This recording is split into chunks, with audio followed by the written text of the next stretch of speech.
So it's Sunday, March 29th, and we are continuing our Easter Worship at Home series. Fear is something that a lot of people have been talking about these days. We've been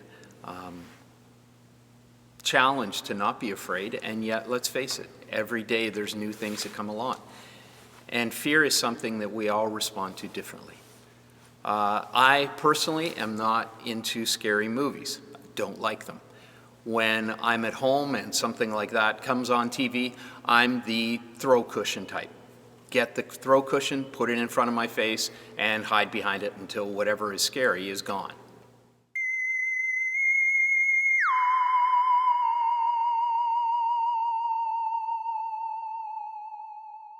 I know that for other people, when it comes to scary stuff on TV, they're snack tossers.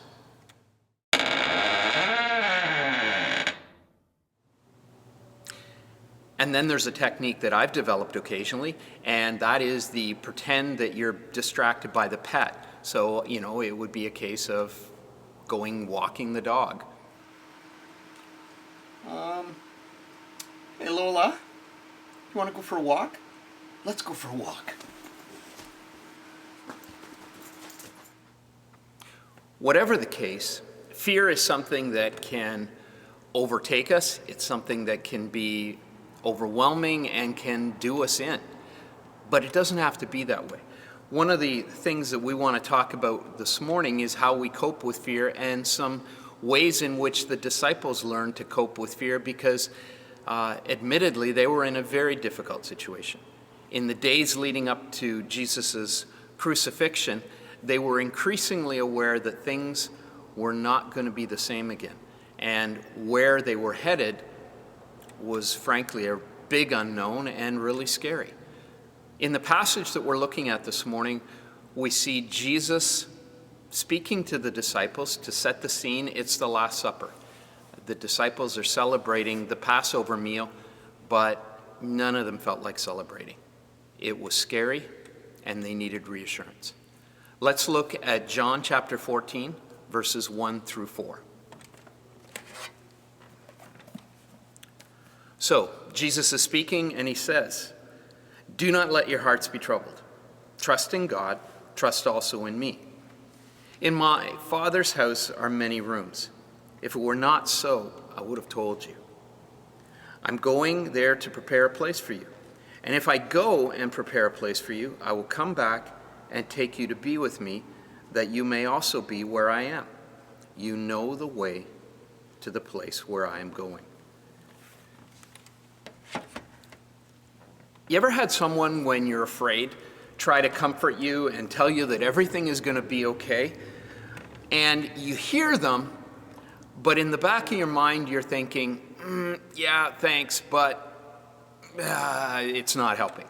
The comfort they're giving you, they're trying really hard, but the comfort isn't reassuring. Jesus' disciples were scared. They had gone from the high of Palm Sunday. They were celebrating as Jesus entered into Jerusalem. And then things started to go south. And as the week went along, they began to realize that no, this wasn't going to be a celebratory season. This was, in fact, going to get desperate and scary. So Jesus is speaking to them, and the occasion is the Passover. And they're celebrating with the Passover the exodus of the Israelites from Egypt. God came to their rescue, and on that first Passover night, Moses was told to have the Israelites gather together in their homes. They were going to celebrate the Passover meal, and then they were going to leave Egypt. They were going to exit.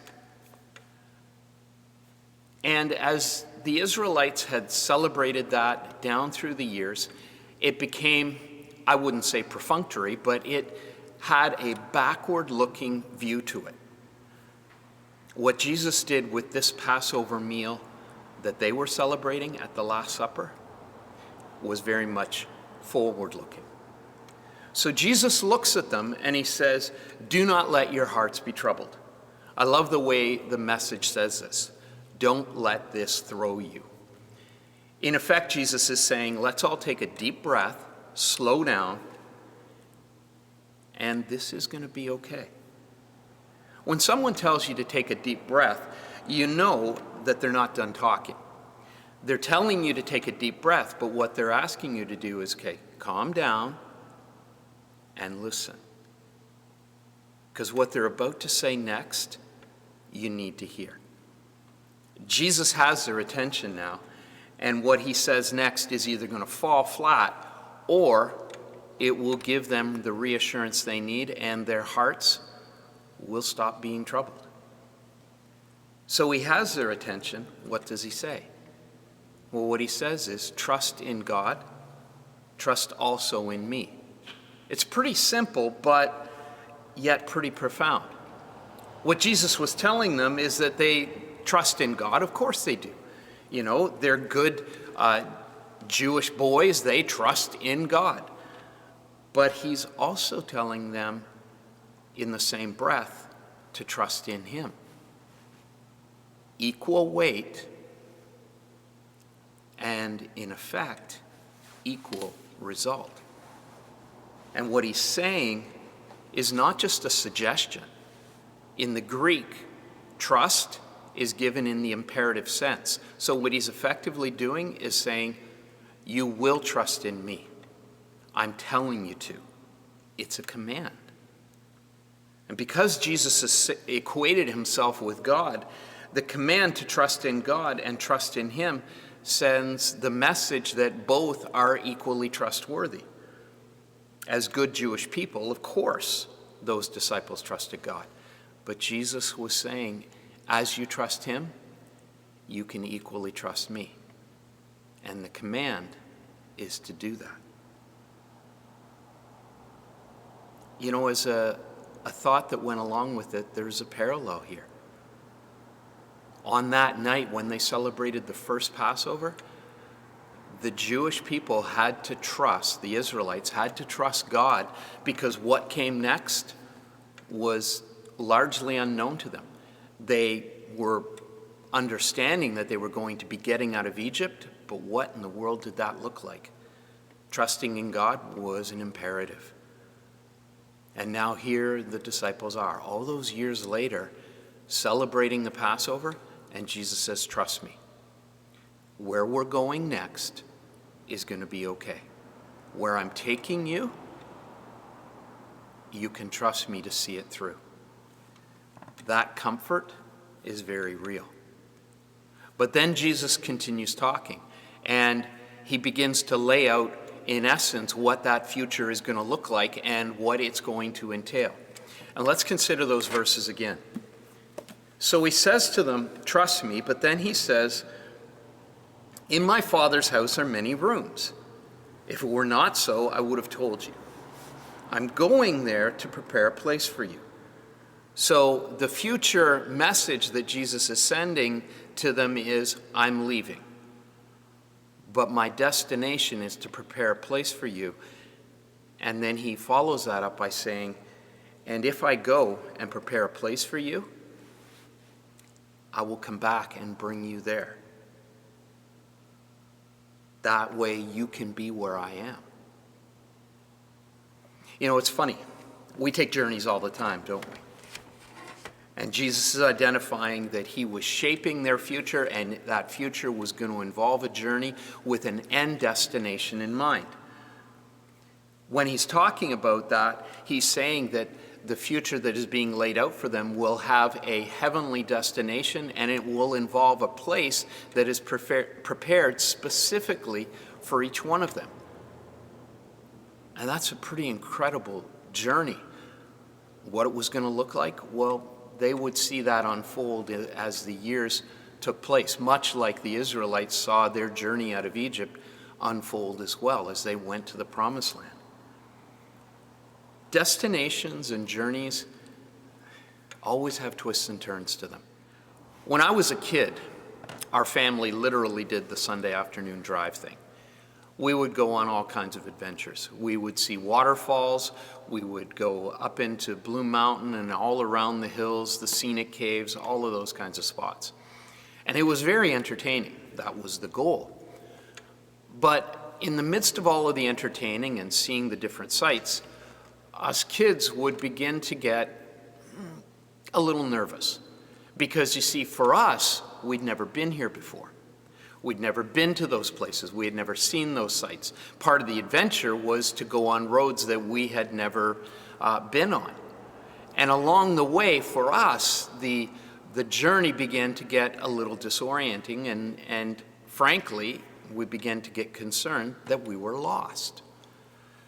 You know, part of the adventure was seeing places we'd never been to, but with that, the journey into the unknown, comes the tension of being where you've never been. And the fear that we might get lost was for us very real. But there was always a comfort in knowing this one thing. Dad knew the way home. The Sunday drive, they were always guaranteed to entertain. They would amuse us, they would educate us, and occasionally even scare us. But one certainty always made it okay. Dad knew the way home. These are times of uncertainty as well. The spread of the virus, the questions about employment, the questions about the economy, they are all taking us, these questions, this journey, into the unknown. And that can be scary. And it can be hard at times to try and keep those fears at bay and to wonder, okay, where is this all headed? We're on a journey. But one of the certainties, perhaps the deepest certainty that can ground us during this time, is that our Heavenly Father knows our end destination. He knows how to get us home. That comfort needs to reassure us. That certainty needs to be our hope and our trust in times that can be fearful. So maybe in these times you've been entertaining doubts. Maybe you've been challenged with fears as well. Let's be reassured by what Jesus said to his disciples on that Last Supper evening, that celebration of the Passover. He gave them a certainty. He gave them a comfort. They could trust in God. They knew that. But with equal certainty, they could trust in him. And then, powerfully, what Jesus brought to them was this reassurance. They may not know where they were going, but he did. And his Heavenly Father was giving the reassurance to the disciples, that same reassurance that we can hang on to now. He will bring us home. The journey will end safely. This is assurance that we need to frankly pray over one another. As parents, you need to be praying this assurance over your kids. We need to be praying this for our families. We need to be praying this for our nation and for this world. As we celebrate Easter and these weeks leading up to it, let's rest assured in this. Christ did everything for our comfort, and Christ did everything for our final destination. As we dwell on those thoughts, we can put fear to rest. God bless each of you. Amen.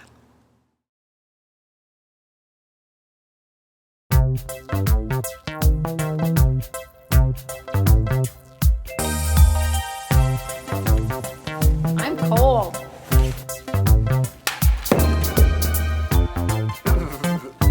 I'm cold. Can we be done now? It's cold out here on the rink. Yeah, Hey, you got mitts? Give me those. here.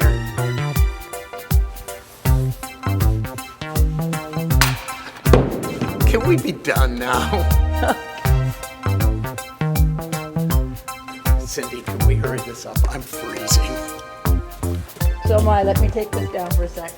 Oh, right, still going. Hang on.